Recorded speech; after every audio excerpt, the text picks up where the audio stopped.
guys, welcome to Beer Bubbles, the bubbliest podcast in the world. I'm sitting here, as always, with Rasmus. Hello. But we also have two friends with us. We got Joe from Craft Craver here in Stockholm, importer, and Glenn from Alvinne. Thank you. We're going to put the beers up here because we are see them. trying some beers today. Yeah, it's we really hate trying beers. It's us the worst two guys. ever. Yeah. I hate this job. We do the loudest part of my job. To you guys who've listened to Beer Bubbles before, you actually listened to Joe before because we spoke to you on Bruskaval. Yeah. last summer. But Glenn, you're new to Beer Bubbles. I'm very new to it. Who yes. are you and what is Alvinne? Well, I'm Glenn. I'm the founder of Alvinne. We started brewing like as a home brewer in 2002 and contract brewing 2003 and officially a brewery, but extremely small. I think our first brewery was about the size of this room, so just to give you an idea. In 2004, and since then I've been part of the brewery together with my brother-in-law, but he stepped out later. Been around for 20 years. Haven't done sours for 20 years, of course. Well, next to brewing, I'm actually also still a teacher as well. 1 day a week now, special education. So, yeah. Well, the things I've tried from you has been a bit off-centered. If you say they're not your standard beers. Okay. it's a bit, and I like that. I like when people go a bit crazy and try new stuff. Yeah.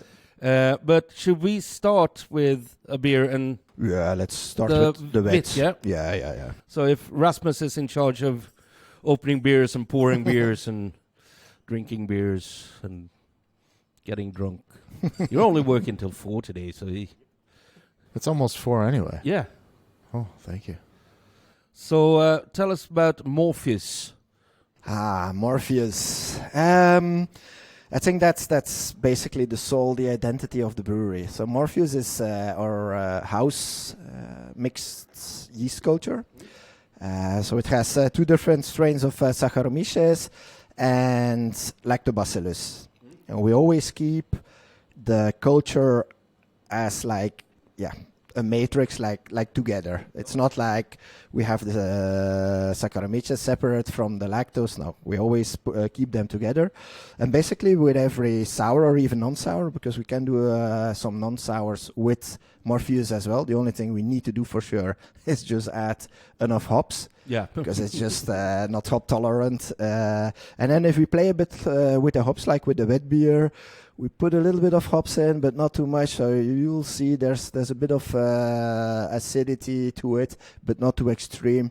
With this one, we wanted to go more like to the very, very classic, well, not classic like we know it in Belgium, but like really original type of wet beer, which had to be a little bit sour. So let's try it. Yeah. Oh yeah. Cheers, guys. Cheers. It's refreshing. Ooh, Perfect that's for really a first light beer. and Yeah, fresh. it's really light. Yeah. This is my brewer Riccardo. So I've got an Italian brewer, very passionate brewer working for me, and he was like, "Okay, Glenn, we do the sours, and you have a couple of like a saison and a rye triple. Then we got a couple of classic Belgian styles where he wanted to do some other stuff, but then with using the Morpheus yeast itself. So this is why we did this one. Part of it we just, like we're drinking it now, just plain. Another part went on barrels.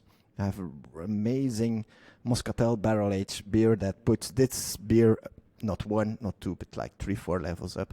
And this is the nice thing when you have like not really extremely special beer and then you put it in barrels and then the barrel can really shine.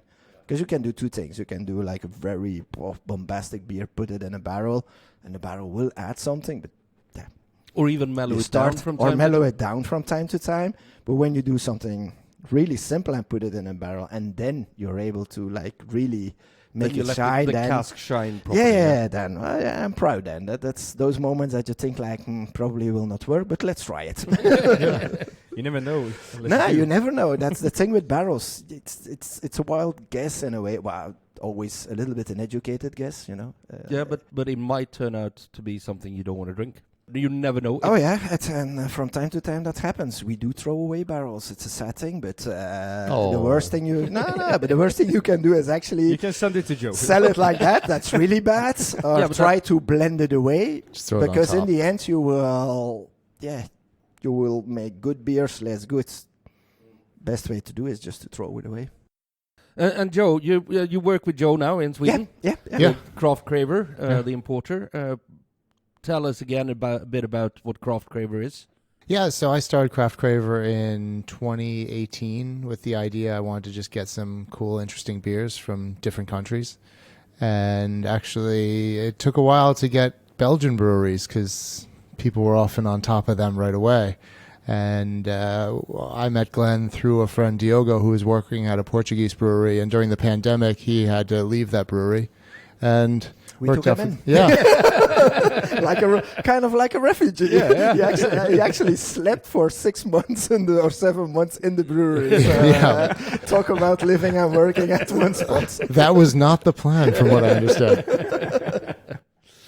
But what do you think about the Belgian beer scene now? It's because it's been extremely traditional, for ages and ages, and I've found that there is a bit of change in it now. There is a bit of change. It's for ages it has been very traditional, and then like in the late 80s you had a couple of breweries like the Dolle, and then a bit later Struise, and actually a little bit later us. We were like somewhere in the middle before the whole craft beer scene completely exploded. But Belgium, for a very long time just did its traditional things. But then of course Lambics got extremely popular. So what we see today is plenty of new, actually Lambic brewers, not only blenders, but people that actually are brewing the Lambic themselves. A lot of blenders. And here and there, some smaller breweries that are really doing interesting, more crafty stuff. Things that are a bit more out there. The Belgian customer, unfortunately, is still, very traditional. Very loyal to its brand, let's call it that. We do prefer, most of what we do is actually export. Countries like the Netherlands, Sweden, France. What's the biggest market for you? I think Netherlands and China together, something like that. Netherlands more split, but and soon Sweden. Sweden is actually a good, or becoming a good market. We're bringing it back. I think our biggest fans, but you're the Alvinne fans for sure are in Sweden. You're here tonight because you have a tap takeover, yeah, right? We have a tap takeover tonight, and then tomorrow I go to Vallentuna with some friends. So we have like a fellowship. Fellowship is like bottle membership, 6 of the most unique bottles we have. And it had become a community. Oh, that's cool. And people are doing crazy stuff to meet up and do the beers. And in Vallentuna, they have every Friday night, I have the Alvinne nights. Tomorrow then, but that's going to be more like just with friends at Per's place. This just small story just to say how crazy devoted they were. Per actually drove with 230 kilos of frozen cloudberries all the way from Sweden in one way to the brewery just to deliver the cloudberries so we could do something with it. That is awesome. How crazy is that? That is awesome. Devotion might be the wrong word for that. Fanatic maybe. And then I ask him like, but we all love people doing that. He's like, no, I want to sleep in the brewery. I want to hear the sounds of the brewery. But Diogo's there. Diogo, well, if you throw that all that way, yeah. I hope he got a night in the brewery. For sure. I hope he got some beers as well. Swedish beer scene is interesting and Well, the Swedish beer drinker I've found is always curious. Yeah. Wants to try new stuff and wants to try odd stuff. It's a good market for testing your products as well. Lots of brewers use the Swedish market as a testing ground. That's the kind of customers that we need. I must say Sweden and actually also Finland. Strangely enough, Norway and Denmark aren't working that well for us. I have no idea why. But hey. I'm glad I can be here. So we're going to try the next beer, Oh, yeah. which is Perfect. you can talk a bit about it because I've seen it, but I've never tried it before. And it's a pie. The Phi. Yeah. Pie. So Phi is one of our base sours. We've had it for plenty of years. You know, when we started in 2004, we didn't start brewing sours immediately, things like that. We were very traditional as well, you know, a blonde, a triple, and then some really bitter stuff and things like that. Sours we started making in 2009 when Mark, his partner in the brewery, we call him the yeast whisperer, joined. Right? You would like, he actually looks a little bit like you, but then an older version. But Well, I am gorgeous. So when he came into the brewery, not only with some money, he also brought the culture that he actually cultivated himself from nature. So he's a dairy engineer. So it's not something that anyone just can start doing, of course. And he just captured it on holiday and then started isolating, you know, to people visiting the brewery. If they say, yeah, but how did he capture it? I always say, just with a little net and butterfly net. Walking around, and then you just, on top of a beer, and voila, you have. Should we do the Berliner Weisse first, maybe, or should we do that? That's smoked, right? Yeah. That's a Yeah. smoked We'll one. wait That's a with that smoked one. one. Yeah, we'll do But that one. You have, is it 4 standard beers that you have that you always do? Well, we have on the sours, we have the Omega, Phi, and Sigma, and then the Berliner. Those are actually the 4 standard sours. And from there, it's like an upside-down Christmas tree. From there, we go put fruits on it, put it on different barrels. It could be just fruits that we buy, but a lot of the So you fruits do we the just same, pick. like main recipe and then Yeah. branch off. Yeah. out of We that. don't But have this is that the many. standard. That is a standard. So- and That is possible to get almost always from you, yeah, most of the time. Yeah, or from you. That's possible. Yeah. Should we try it? Oh yeah. Cheers, guys. Cheers, guys. Cheers.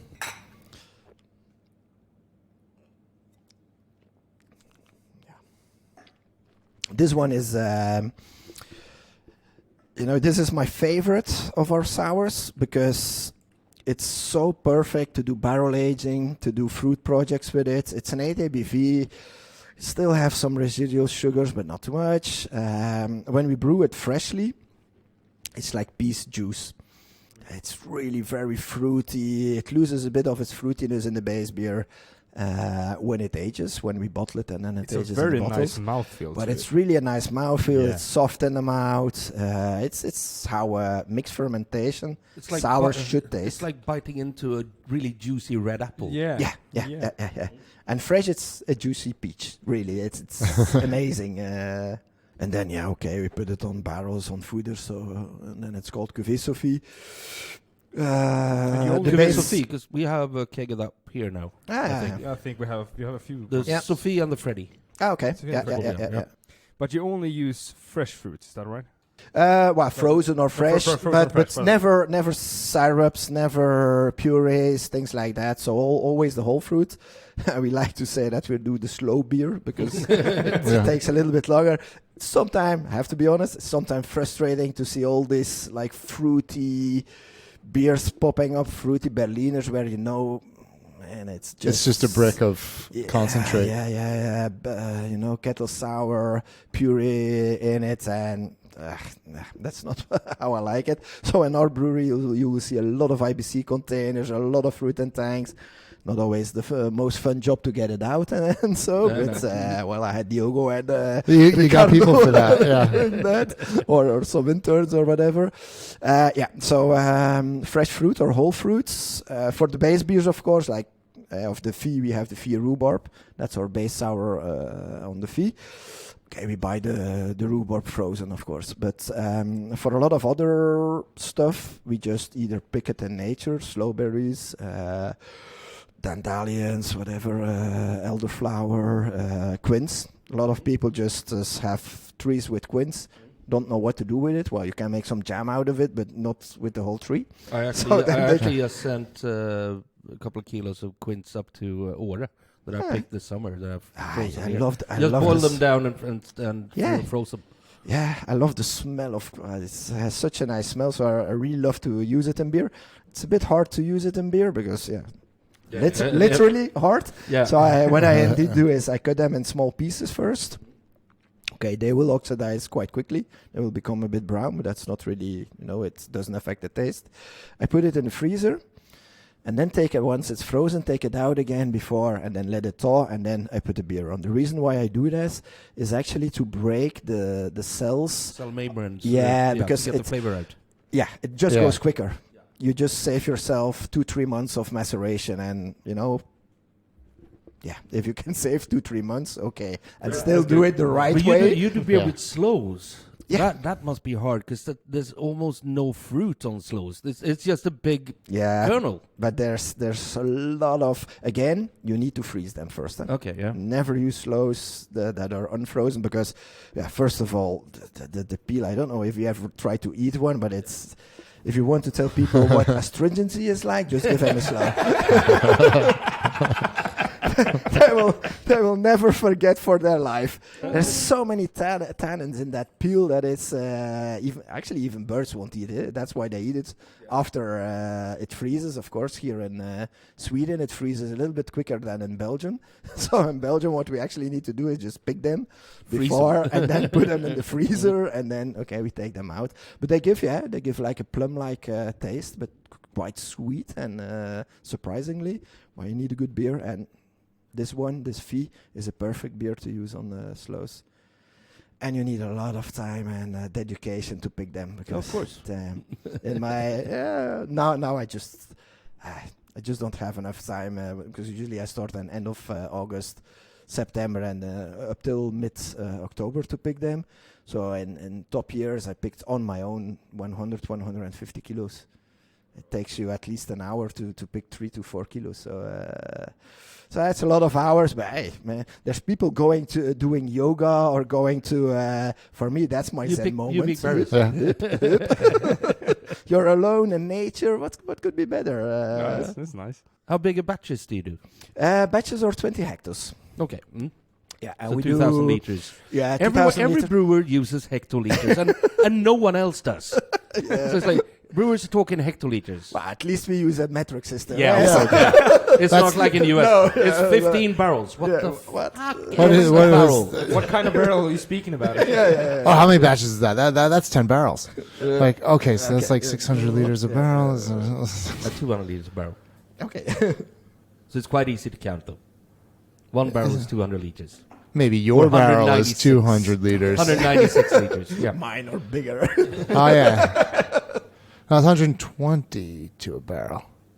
So, yeah. We're not going to fight about this, though. A 20 liters is 6 in the U.S., which is a 1/6. 10 minutes about about 2,000 liter a batch. And then, in total, let's say before COVID, was always around somewhere in between 800 and 1,000 hectoliters. Then we went a bit to 600, and now we're still at last year we were still at that 600, but okay, now we're moving up again. He's still talking in hectoliters. But once the numbers are bigger, 60,000, 100,000 liter, it's a bit, that's, Sounds too much. Should we go for the Lichtenheiner? The Lichtenheiner as well, which is a cool beer style. This has been one of the highlight beers of my year, actually. Okay, just cool. like having a proper Lichtenheiner that's like balanced, and I don't want to talk about too much before you drink it, even though we've already had a little conversation about it, but I thought like that's what it's supposed to be. Thank you. But this was an extinct beer style. Yeah. But it's something that I know we could do with our yeast. It's collaboration with Granizo from Chile. Okay. So those guys came over for a beer festival in Belgium, and we happen to have the same distributor. Well, he distributes my beers into Chile, so it was normal that he was like, Glenn, do you want to do a collab with them? And okay, what? Maybe Lichtenstein. We're like, okay. Interesting. It's not a style that you would immediately think of, but of course the smokiness. We do smoke beers, but I'm not a huge fan of smoked malts. It's always too meaty. So like to get my smokiness in a different way in my beer. So what we sometimes do is with fruit, we actually have a smoker in the brewery. So we smoke peaches or pineapple or mango and put it in a beer. With this one, with the Fumo, it's actually Chilean, is that how you say it? Mixture of herbs that has salt, coriander seeds, and smoked peppers. Okay. So the smokiness and so actually comes, pretty much all from that. So that's why it's quite balanced. It's never over the top. It's a bit stronger than what you would expect with the Lichtenheiner. Normally it should be around 4 ABV, but the guys, it was the Chilean guys that say, can you make it a bit stronger because it just has to travel, and it's very hard to sell a 4 ABV beer at a certain price, and it's expensive. Transport, we all know. So I think an Imperial Lichtenheiner is exactly what Sweden needs. Well, cheers. Cheers. Cheers.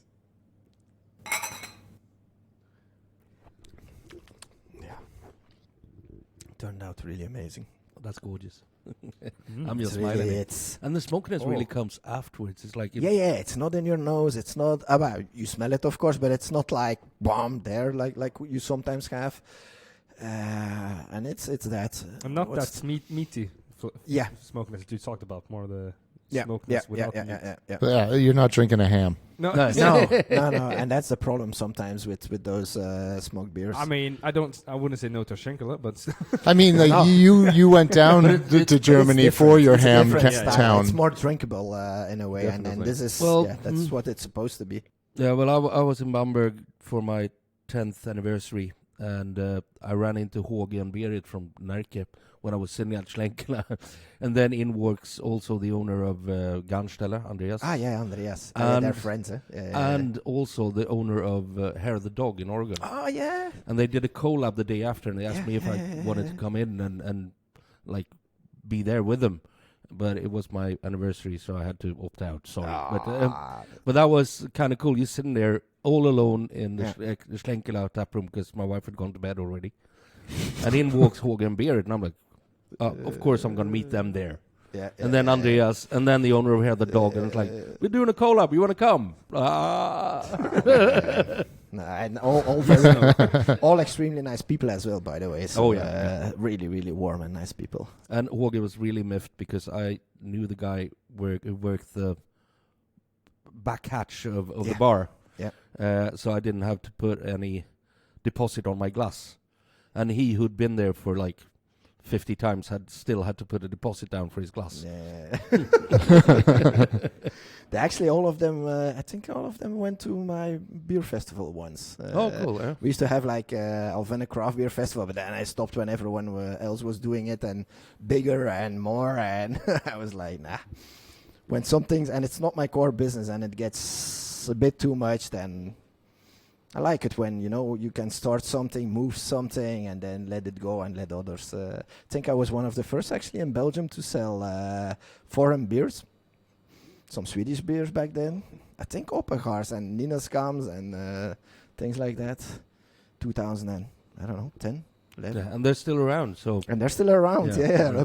People made beer There's back plenty then. that started and then disappeared, but they're still around. yeah, that's the fun thing about these breweries that are, because they are producing well-produced beers. They're not doing crazy stuff. They're doing just really good beers, and people will come back to that. And that is I think that's probably the biggest trend in the world right now. Going back to old beer styles or traditional beer styles, maybe doing them your way, but still going back to like I traditional totally agree. flavors. Totally Keep it agree. steady. It's not that long ago that I said to people when we were in a bar and it's IPA doing and then one triple. It's like, you'll see. Not that far from here, it's going to be triple and maybe one or two IPAs. One or two IPAs, Because people will get sick of all these extreme things. Also a little bit about, most of them have the same flavor. The adjuncts and things like that. I remember when I'm 50, so I used to be like on the barricades when they started using syrups and guus, or against the capsulicus guus and things like that. And now people are like, they're throwing everything in a beer, and it's like, wow. I was like, all that work for nothing. But we'll see. Everything will come back, and just plain good stuff, drinkable. Well, in the end, and with an identity. I think the identity is going to be more and more important. Not brewers that do 50 different styles, but they're good in that. You need for that type of beer. Those are the guys. I think we're going to come back to a time when people go out and have beers with their friends, and instead of, you get a lot of people that they're checking them in and they're not talking to their friends. They're not going to care about checking in the beers. It's like, oh, I like a Belgian double. That's what I'm going to get. And now I'm going to talk to CC and Rasmus and Glenn, and that's what my night's about, not like checking things. Yeah, these people checking in every goddamn beer they drink. I had a guy coming up to me after drinking 9 IPAs or something. He's like, "Oh, what else do you have?"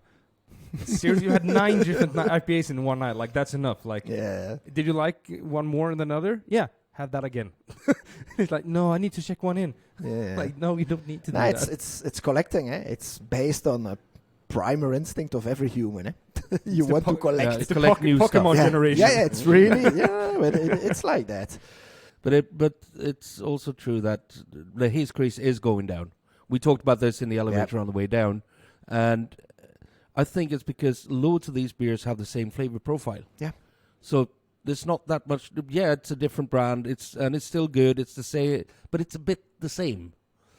It's a bit more mango in this one. Yeah. Well, it's 96% mango instead of 97%. Yeah, it gets tiresome, and it's a very narrow flavor profile as well. Oh yeah, so definitely. But there's pro and cons on everything. There was a time that everyone that checked in and gave like 3.75 or more was like my morning routine. I gave like a toast. Yeah. It's fun, if you have good ratings, it builds up your confidence, but sometimes you're like, I don't like sour, 0.5. Yeah, I saw that with a guy who tried a Weihenstephaner Weiss beer. Don't like Weiss beers. Why the hell do you rate it then? Yeah. Why do you drink it? Yeah. If you don't like Weiss beers. A friend of mine said that lagers can have more than 3. And I asked him why. Because you can never taste more than a stout. I'm like, what the fuck That's a very common opinion, though. I'm like, what? He's like, no, but it's the flavor. I'm like, but it's the style, the flavor of this. Like, if you have a lager, you judge the lager, not fucking all On the other hand, of course, due to that, people did start to try other beers, other breweries, so that's the positive side of it. If I see we're a small brewer, 800,000 hectoliters a year. I think we have over 300,000 ratings. That's massive. It pretty much means that everyone that drinks our beer is like them. So we love those people. Yeah. No.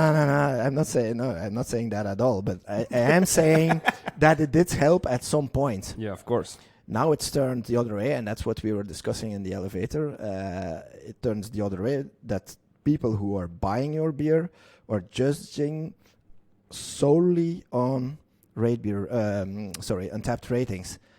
And that's wrong, of course. If the first 10 people that drink your beer are a group of people and they don't like it, and they all put it a very low score, well, then it's hard to sell it in the future, and that's sad, because when it comes to taste, we all have our own. Yeah. That's the most subjective thing we own. Absolutely. So, luckily. Try new stuff. If you don't know that style, drink it. Well, should we wrap this up? Yeah. You're the one who gets the honors to ask the last question. Oh, well, for both of you then. But first for Glenn. You're gonna die right now.